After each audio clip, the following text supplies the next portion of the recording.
하나님 아버지 너무나 감사합니다. 오늘도 저희의 찬양을 받아주시고 영광 받아주시오니 하나님 감사합니다. 이제 찬양의 그 말씀대로 하나님 저희가 그 찬양에 합당한 삶을 이제 살아드려서 하나님 앞에 영광 돌리게 하여 주시옵소서. 또 이 시간 말씀 주십니다. 살아계신 주님의 음성을 듣는 가장 귀중하고 복된 시간 되게 하여 주시옵소서. 그동안 주님 앞에 간구하며 부르짖었던 기도의 응답으로 이 말씀 듣게 하여 주시옵소서. 말씀 들을 때에 저희들 안에 있는 모든 질병이 다 치유받게 하여 주시옵소서. 저희들 홀로 두지 마시옵시고 성령님 역사하여 주시옵소서. 말씀 알게 해주시고 깨닫게 해주시고 깨달은 말씀 잘 감당하게 해주시고 이 말씀들 삶 속에 적용해서 열매 맺어 하나님 앞에 영광 돌리게 하여 주시고 또 주님 오시는 날까지 전하고 증거하는 귀중한 말씀 되게 하여 주시옵소서. 주 예수 그리스도의 이름으로 기도드리옵나이다. 아멘. 우리 2013년에 4월 28일이죠. 체킹해 보면 영국 북부에서 열린 한 마라톤 대회에서 황당한 사건이 있었습니다. 참가 선수 중에 한 명 1위로 결승선을 통과한 단 한 명을 제외하고 무려 5천여 명이 실격 처리가 되고 말았습니다. 여러분 마라톤 대회 나가보신 분 아시잖아요, 그죠? 사건은 2위와 3위를 하던 선수들이 결승선을 앞둔 지점에서 잠시 착오를 일으켜서 엉뚱한 길로 달린 것이 발단이 되었습니다. 나머지 선수들도 아무 생각 없이 이 두 사람을 따라가다가 그만 모두 다 실격을 당하고 말았습니다. 죽어라 달렸는데 실격이라니 얼마나 허탈했을까요? 이 사건을 통해서 우리는 속도보다 방향이 중요하다는 말에 다시 한번 공감을 하게 됩니다. 우리 로마서에도 보면 로마서 10장 1절로 4절 말씀을 보면 형제들아 내가 내 마음에 원하는 바와, 그러니까 이 9장 로마서 9장부터 11장은 이스라엘의 구원에 대한 사도 바울의 그런 증언이거든요. 안타까운 마음이 거기에 나와 있습니다. 근데 거기 10장에 보면 1절부터 4절을 제가 읽어드릴게요. 4절을 보면 형제들아 내 마음에 원하는 바와 하나님께 구하는 바는 이스라엘을 위함이니 곧 그들로 구원을 받게 하니라. 내가 증언하노니 그들이 하나님께 열심히 있으나 올바른 지식을 따른 것이 아니니라. 이렇게 말씀하고 있습니다. 하나님의 의를 모르고 자기 의를 세우려고 힘써 하나님의 의에 복종하지 아니하였느니라. 그리스도는 모든 믿는 자에게 의를 이루기 위하여 율법의 마침이 되시니라 라고 말씀하고 있습니다. 그러니까 이 로마서 9장부터 11장에서 이스라엘의 구원에 대한 사도 바울의 증언인데 결국은 구원에 있어서 이스라엘에게 문제가 뭐냐? 10장 2절의 말씀처럼 그들이 하나님께 열심히 있었으나 올바른 지식을 따른 것이 아닙니다 라고 하는 것입니다. 그래서 여러분 다시 한번 열심이 아니라 방향이 문제였던 것이죠. 오늘 우리 전도자도 역시 우리 전도자도 역시 우리에게 빨리 가는 것보다도 방향을 바르게 선택하는 것이 중요하다라고 하는 것을 강조하고 있습니다. 2절에 보세요. 10장 전도서 10장 2절에 보면 지혜자의 마음은 오른쪽에 있고 우매자의 마음은 왼쪽에 있느니라. 근데 여러분 이 말 듣자마자 여러분들 혹시 그럼 지혜로운 사람은 우파고 우매자는 좌파다 이런 정치적 의미로 해석하면 안 됩니다. 그런 뜻이 아닙니다. 여기서 오른쪽은 하나님께서 인정하시는 바른 길을 말하는 것입니다. 아멘. 바른 길, 생명의 길을 말하는 아멘. 것이고요. 반대로 왼쪽은 하나님이 싫어하는 길, 멸망의 길을 말하는 것입니다. 그래서 우리가 삶의 매 순간마다 이 두 가지 중에 어떤 방향을 선택하느냐에 따라서 마침내 인생의 결승점을 통과할 것인지 낙오할 것인지가 결정이 됩니다. 그래서 오늘 말씀에서 전도자는 우리의 바른 선택을 도와줄 세 가지 조언을 해주고 있습니다. 세 가지 조언인데, 첫째로 무기보다 나은 지혜를 선택하라라고 조언해주고 있습니다. 자, 요즘 사람들이 큰 가치가 있다고 평가하는 것들이 무엇일까요? 요즘에 어떤 사람은 뭐니 해도 돈이 최고라고 생각합니다. 또 어떤 사람은 권력보다 강한 것은 없다고 생각을 합니다. 또 어떤 사람은 매력 있는 외모가 제일 중요하다고 생각을 합니다. 그리고요, 이런 것들을 손에 쥔 사람들이 내가 문제를 해결할 수 있으니까 다 내 뒤를 따르라, 크게 목소리를 냅니다. 다들. 목소리 큰 사람이 이긴다는 말처럼 이런 목소리를 중심으로 대세가 형성이 된다. 돈 중심으로, 권력 중심으로, 또 어떤 외모나 이런 것 중심으로 이렇게 대세가 형성이 됩니다. 그러나 전도자는 우리에게 전혀 다른 시각을 제시해주고 있습니다. 그래서 여러분, 우리가 이 전도서를 읽어야 되고요, 전도서에서 제시하는 이 말씀들을 우리가 잘 받아들여야 됩니다. 9장 17절로 18절에 보시면, 조용히 들리는 지혜자들의 말들이 우매한 자들을 다스리는 자의 호령보다 나으니라, 지혜가 무기보다 나으니라 라고 말하고 있습니다. 그러니까 전도자는 조용히 들리는 지혜자의 말이 크게 울리는 호령 소리보다 더 낫고 지혜가 무기보다 더 낫다고 말합니다. 자, 과연 정말 그럴까요? 자, 전도자는 그 사례를 한 가지 제시했어요. 여러분 읽으시면서 잘 이해를 하셨는지 모르겠는데요, 한 작고 인구가 많지 않은 성읍이 있었습니다. 어느 날 큰 나라의 왕이 쳐들어와서 그 성읍을 포위하고 공격하기 시작했습니다. 이 성읍에는 이에 맞설 병력도 무기도 절대로 부족했어요. 함락은 시간 문제였습니다. 그런데 이 성읍에는 지혜의 가치를 무시하는 성읍 사람들에게 전혀 주목받지 못하고 가난한 삶을 영위하고 있는 지혜자가 한 사람이 있었어요. 그래서 그가 이 절망적인 상황을 반전시킬 놀라운 지혜를 제시했습니다. 그 지혜 덕분에 그 성읍이 구원을 얻게 되었습니다. 자, 어떤 지혜였을까요? 혹시 적국의 왕을 만나 말로써 담판을 지은 것은 아닐까요?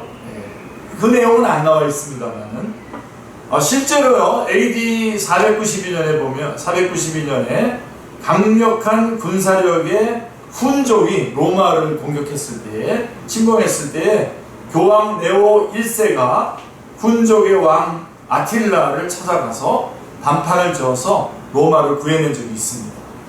아마 이런 식. 그래서 구체적인 방법은 모르겠지만 이 정도면 지혜가 무기보다 더 나은 것이 틀림이 없습니다. 자, 여러분, 만약에 최고의 지혜가 있다면, 이 지혜를 가진 가난한 사람이 이 자기 성읍을 구했는데요, 만약에 최고의 지혜가 있다면 한 성읍 정도가 아니라 온 인류를 구원할 수 있지 않겠습니까? 그런 지혜가 있습니까? 네, 있죠. 그죠? 있습니다. 천하는 제가 맞췄습니다. 최고의 지혜는 바로 누굽니까? 예수 그리스도. 예수님이 최고의 지혜입니다. 아멘. 그래서 골로새서 2장 3절에 보면 굉장히 중요한 구절이죠. 거기 보면 그분 안에는 지혜와 지식의 모든 보화가 감춰져 있다라고 말씀하고 있습니다. 십자가에 못 박히신 예수 그리스도는 하나님의 능력이요 하나님의 지혜입니다. 아멘. 지혜이신 예수님께서는 무기보다 더 강하여서 온 세상의 수많은 사람들을 무장해제시키고 그분 발 앞에 무릎 꿇게 만드셨습니다. 아멘. 그런데 이 예수님을 아는 지식은 큰 소리로 전달되지 않습니다. 오늘같이 이렇게 소수의 몇 사람이 모인 예배에서 설교자의 입을 통해서 매주 주일 아는 사람만이 아는 이 도남동의 허름한 건물 3층 예배당에서 조용히 전달됩니다. 아멘. 자부심을 가지시기 바랍니다.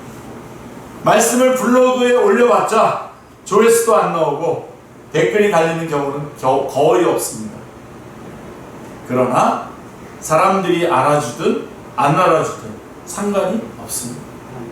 사람들이 안 알아주는데 말씀 공부를 이렇게 열심히 할 필요가 있나? 올 시간에 우리 열심히 공부하잖아요.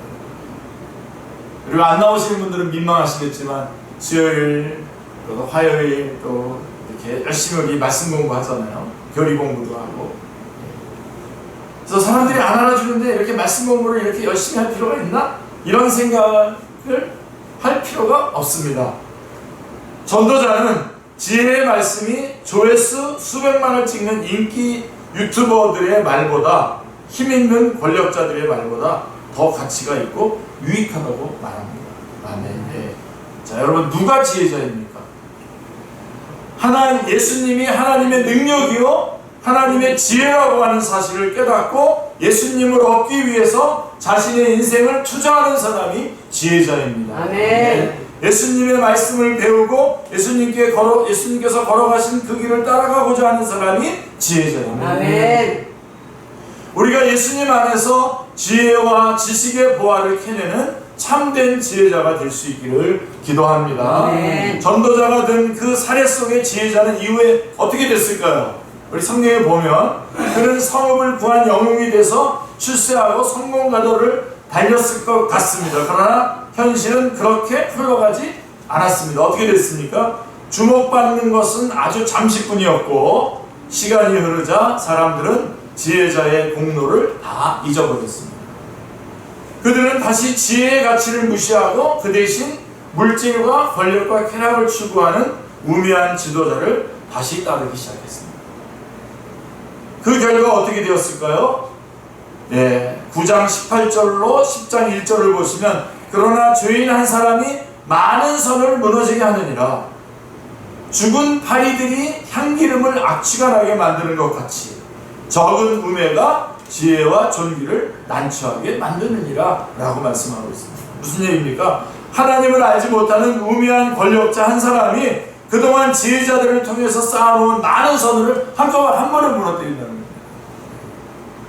지금 예를 들 사람들이 무지 많은데 제가 안 드리겠습니다. 휘말릴까봐.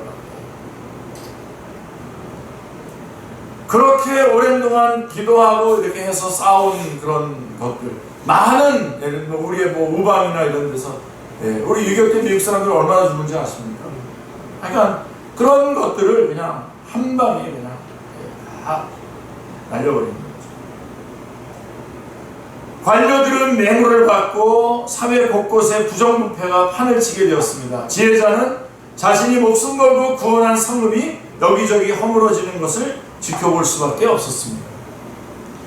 여호수아서 7장에 보면 아간 한 사람의 범죄 때문에 이스라엘 백성들이 작은 아이성 싸움에서 패배합니다. 여리고성을 무너뜨렸는데 아이성에서 패배합니다. 그리고 사도행전 5장에 보면 아나니아와 삽비라 부부의 거짓말 때문에 교회 공동체 전체가 더럽힘을 당하게 됩니다. 그래서 사도행전 5장의 전체 제목이 거룩이에요. 거룩.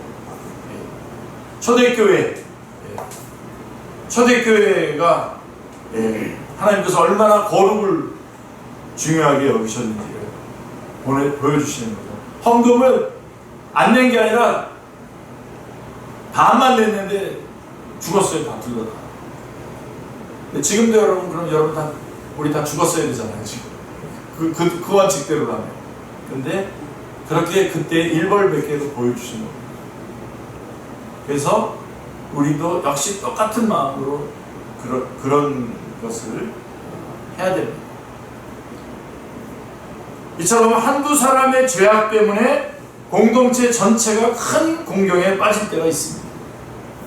이 모습은 마치 죽은 파리들이 향기름을 담은 통에 빠져서 악취가 나게 만드는 것과 같습니다. 자, 여러분, 우리에게 죽은 파리가 무엇입니까? 우리 택함받은 자들이잖아요. 네? 택함받은 자로서 예수님의 희생과 사랑으로 구원받았음에도 불구하고 예수님을 마음에 두지 않고 세상의 흐름과 가치관을 따라가 살아가는 것, 이게 바로 죽은 파리입니다. 그래서 그 파리가 거기에 빠져서 죽는 바람에 거기 모든 향기름을 담은 통이 전체가 다 썩은 냄새가 나요. 말씀을 멀리하고 물질과 쾌락을 더 사랑하는 것, 이게 죽은 파리입니다. 이런 죽은 파리를 내버려 두면 거룩한 주님의 교회가 악취나는 것으로 변질될 수 있습니다. 그러므로 우리는 죽은 파리를 항상 조심해야 하겠습니다. 아멘 하시고요. 아멘.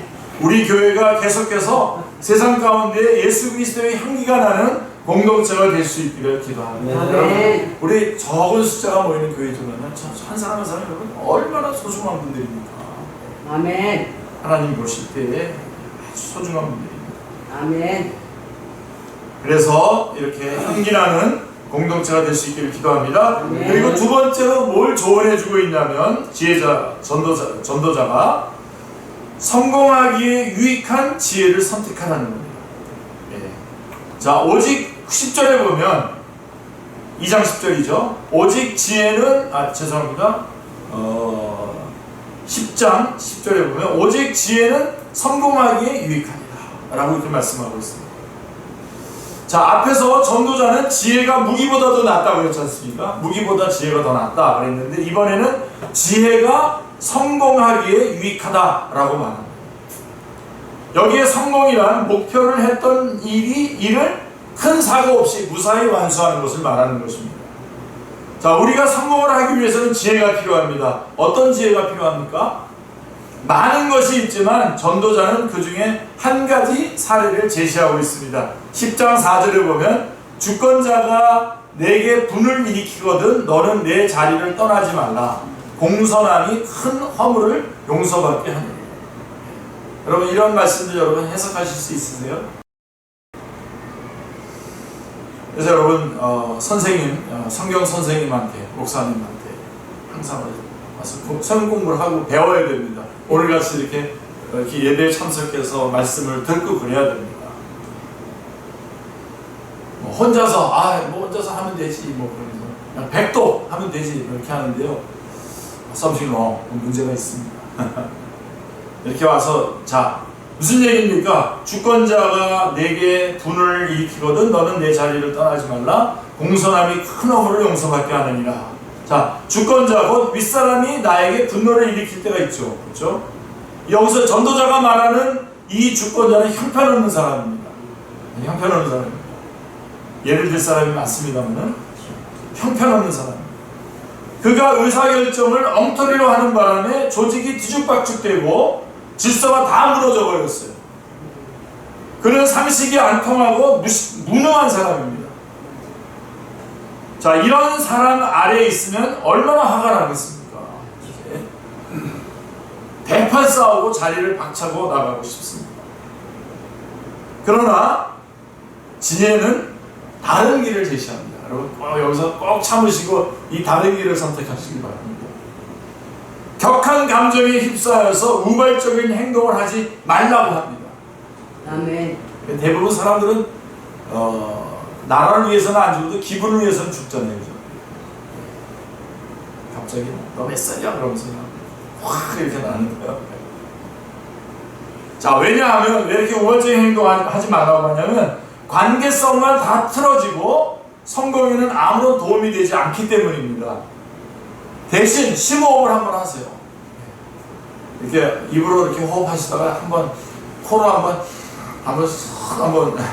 심호흡을 한번 하시고 차분하고 온유한 말로 대응하라고 합니다. 오래 참으면 관원도 설득할 수 있고 부드러운 혀는 뼈를 꺾는다는 말씀처럼 잠언 25장 15절의 말씀처럼 공손한 태도는 설득력을 가집니다. 이 사례를 통해서 우리는 지혜는 신중하고 사려 깊은 태도를 갖는 것임을 알 수가 있습니다. 매 사회 여러분 신중하셔야 됩니다. 아멘. 내가 누구인지, 내가 이런 행동을 할 때에 어떤 결과들이 날 것인지 항상 신중하셔야 됩니다. 행동할 때에 감정대로, 기분대로, 내키는 대로 하지 말고 이 시점에서 어떻게 행동하는 것이 가장 적절한가를 생각하고 나서 이를 행동으로 옮기는 것이 지혜입니다. 왜 이것이 지혜인지는 그 반대인 우매자의 모습을 통해서 더욱 확실하게 알 수가 있습니다. 우매한 자는 길을 갈 때에도 지혜가 부족하여 각 사람에게 자기가 우매함을 말하느니라 이렇게 말합니다. 그러니까 우매한 사람은 우매를 티를 낸다는 거예요. 전도자는 먼저 우매한 사람은 다 티가 나기 마련이다 라고 말하고 있습니다. 우매한 자는 인생길을 가면서 자기의 미련함, 우매함을 여기저기 다 흘리고 다닙니다. 그래서 다 알아요, 사람들이. 지혜가 부족하기 때문에 잇따라 사고를 냅니다. 전도자는 그 사례를 다양하게 제시하고 있는데요. 보세요. 함정을 파는 자는 10장 8절 9절에 보면 함정을 파는 자는 거기에 빠질 것이요 담을 하는 자는 뱀에게 물리리라. 돌들을 떠내는 자는 그로 말미암아 상할 것이요 나무들을 쪼개는 자는 그로 말미암아 위험을 당하리라. 네 가지 얘기하네요. 사냥꾼은 짐승을 잡기 위해서 함정을 여기저기 많이 파놓잖아요. 그런데 어디에다가 함정을 파놨는지 몰라가지고 자기가 빠져요. 네? 자기가 빠지고 말았어요.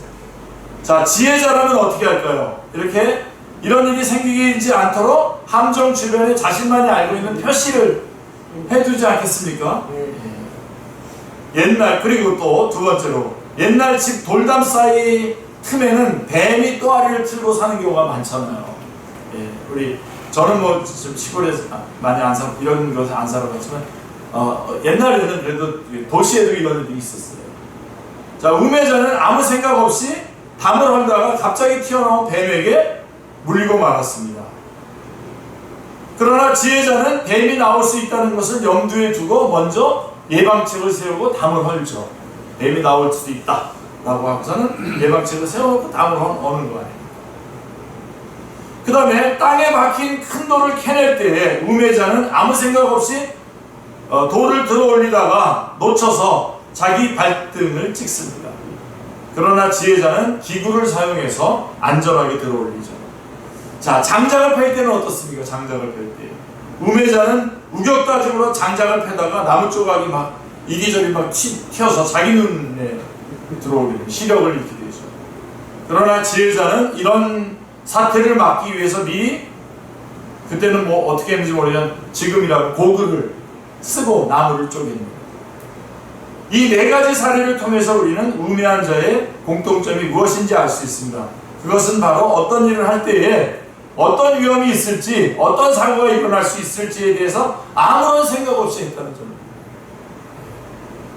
아무 생각이 없으니 아무런 준비도 하지 않습니다. 그냥 별일이야 있겠어 하면서 근거 없는 낙관주의를 견지합니다. 그러다가 사고를 당해 큰 낭패를 겪습니다. 이번에는 죽은 파리가 아니라 갑작스럽게 달려드는 살아있는 뱀에게 당하는 것입니다. 자, 그렇다면 여러분 지혜가 무엇입니까? 지혜는 어떤 일을 할 때에 일어날 수 있는 만약의 사고를 미리 예측하고 그것에 대한 대비책을 마련해 두는 것입니다. 무조건 잘 될 것이라고 낙관만 하지 않고 예상치 못한 불의의 사고가 언제든지 일어날 수 있다는 것을 염두에 두는 자세로 살아가는 것이죠. 이런 지혜가 있는 사람은 무슨 일이든 사전에 준비하는 것을 중요하게 여기고 꼼꼼하게 챙깁니다. 이번에 저 지방선거에서 이긴 어떤 분이 그러더라고요. 상대 후보에 대해서 얘기하는데 상대 후보가 준비가 없이 여기에 들어온 것 같습니다. 그게 패인인 것 같습니다. 이렇게 말하는데 저도 동의합니다. 준비를 해야죠. 준비하고선 나왔어야죠. 도끼질을 하기 전에 먼저 나를 날카롭게 갈아줍니다. 그렇지 않으면 힘이 배나 들기 때문이죠. 뱀에게 묘기를 부리게 하려고 이렇게 주술을 썼는데 주술을 걸었는데 뱀의 넋을 확실하게 빼놓아야 되는데 안 빼놓은 거예요. 그래서 뱀이 물어요. 그렇지 않으면 뱀의 공격을 받죠. 설사 준비가 잘 됐다고 하더라도 지혜자는 무조건 안심하지 않고 끝까지 매사에 신중합니다. 적어도 지도자는 이걸 견지하고 있어야 됩니다. 이런 지혜가 있을 때에 성공할 가능성이 높아집니다. 이런 우매와 지혜의 차이는 어디에서 오는 것일까요? 잠언은 다음과 같이 우리에게 답을 들려줍니다. 여기부터가 여러분 참 중요해요. 잠언 18장 12절을 보면 사람의 마음의 교만은 멸망의 선봉이요 겸손은 존귀의 길잡이입니다. 그러니까 교만은 자신의 실제 이상으로 자기를 과대평가하는 거예요. 지나친 자신감이 넘쳐나는 것입니다. 이런 분 보면 위험해요, 옆에서. 자, 이런 마음이 있으면 명백한 위험이 눈앞에 있어도 잘 보이질 않아요. 자기에 대한 과대평가 때문에 안 보입니다. 다른 사람은 다 보는데 자기 혼자 교만에 취해서 보지 못합니다. 그러다가 쓰디쓴 실패를 맛보게 됩니다. 자, 그러나 겸손은요, 자신의 한계를 알고 인정하는 거예요. 이게 겸손이에요. 자신의 한계를 알고 인정을 하는 거예요. 나의 능력과 지혜를 믿을 수 없다는 것을 잘 압니다. 나의 기대와 예측 범위 밖에서 얼마든지 일이 일어날 수 있다는 것을 압니다. 이거는 내가 감당할 수 없는 일도 일어날 수 있다고 하는 것을 압니다. 그래서 겸손한 사람은 실패할 가능성을 줄이기 위해서 최선을 다해서 미리 준비를 합니다. 결국 이런 사람이 존귀를 얻게 되는 것이죠. 우리가 어떻게 교만을 극복하고 겸손할 수 있습니까? 항상 하나님 앞에 다시 서는 길밖에 없어요. 다시 하나님 앞에 서서 하나님 앞에 있는 나를 정확하게 체크하는 겁니다. 아멘. 자기보다 못한 사람들 놓고서 이렇게 평가해 놓고서는 그것으로 모든 게 다 되는 것처럼 얘기하지 말고요. 항상 하나님 앞에 서는 거예요. 오늘 말씀의 결론이 이겁니다. 하나님 앞에 여러분 다 서시길 바랍니다.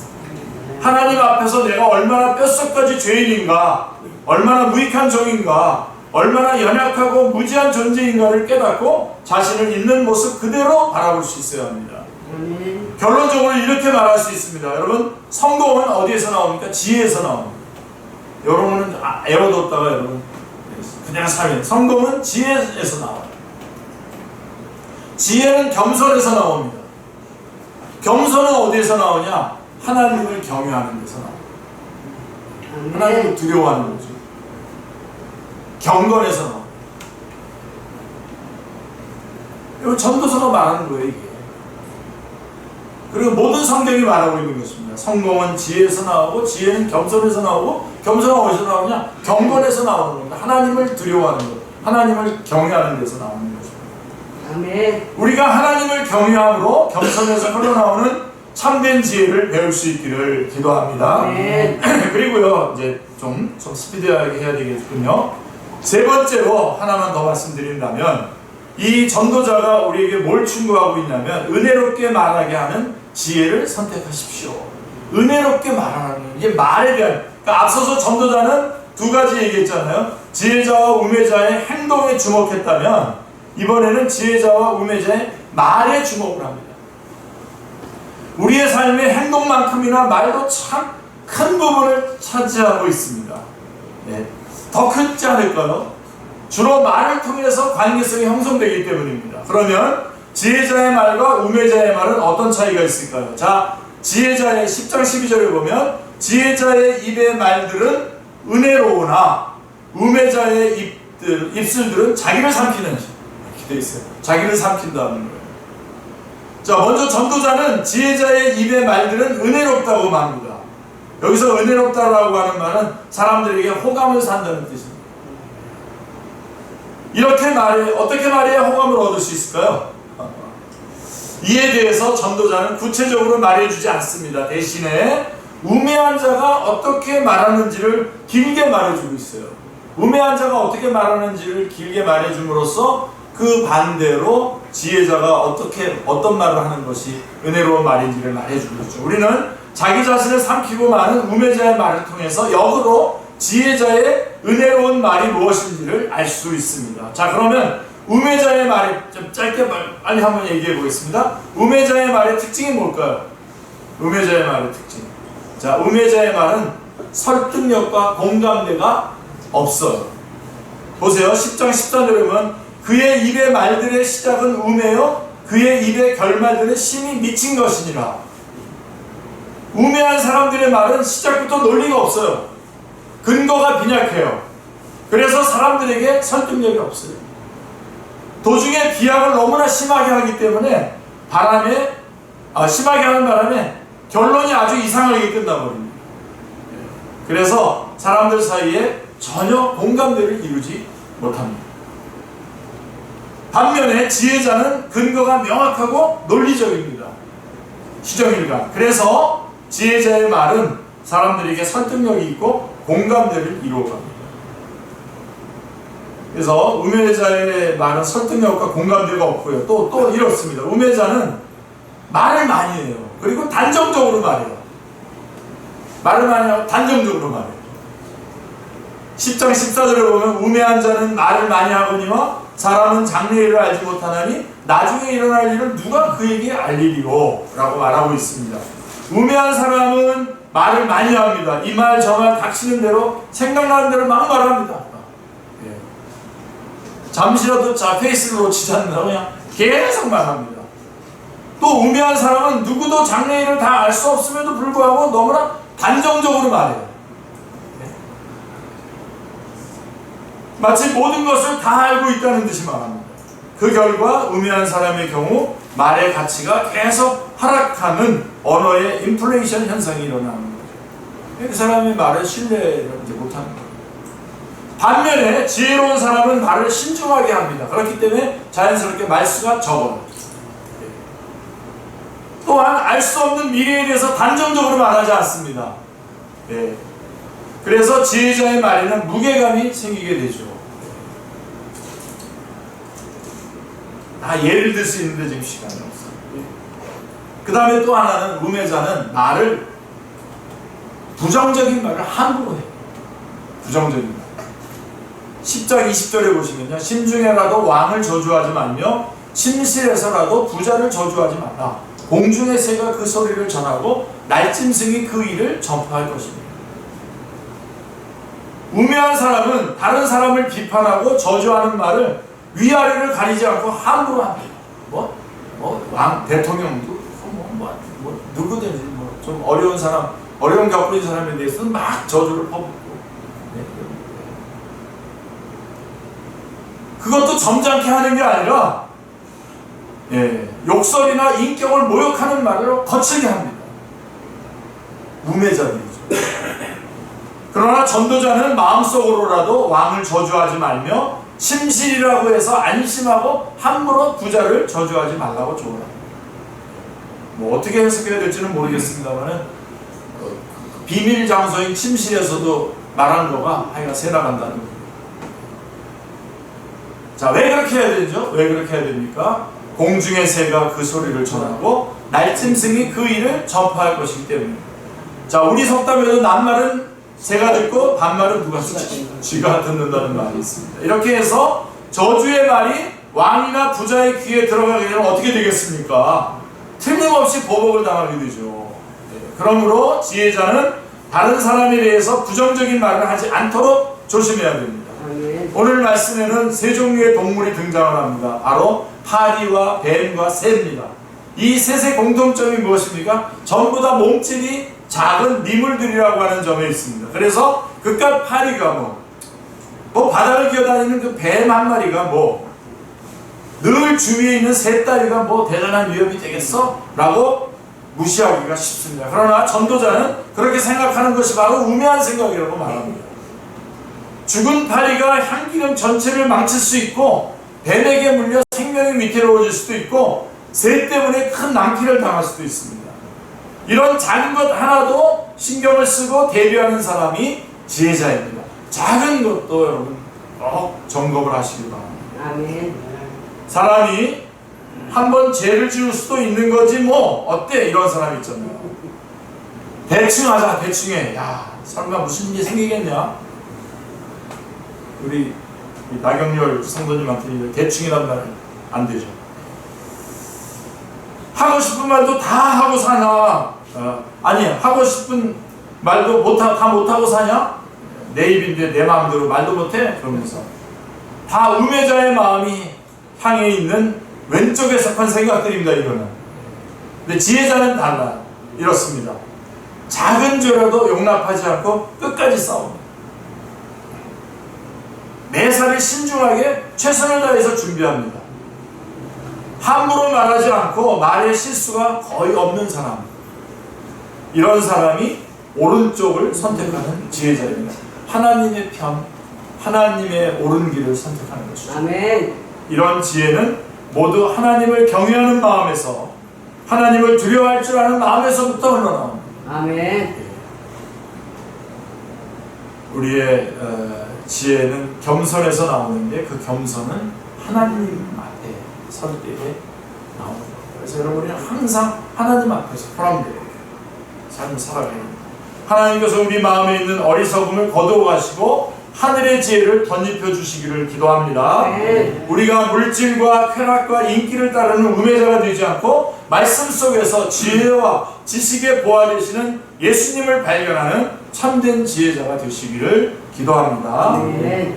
기도하겠습니다. 하나님 아버지, 너무나 감사합니다. 저희가 하나님, 참으로 하나님 앞에서 참 지혜를 얻는 자들이 되게 하여 주시옵소서. 우매자가 되지 않게 하여 주시옵소서. 주 예수 그리스도의 이름으로 기도드리옵나이다. 아멘.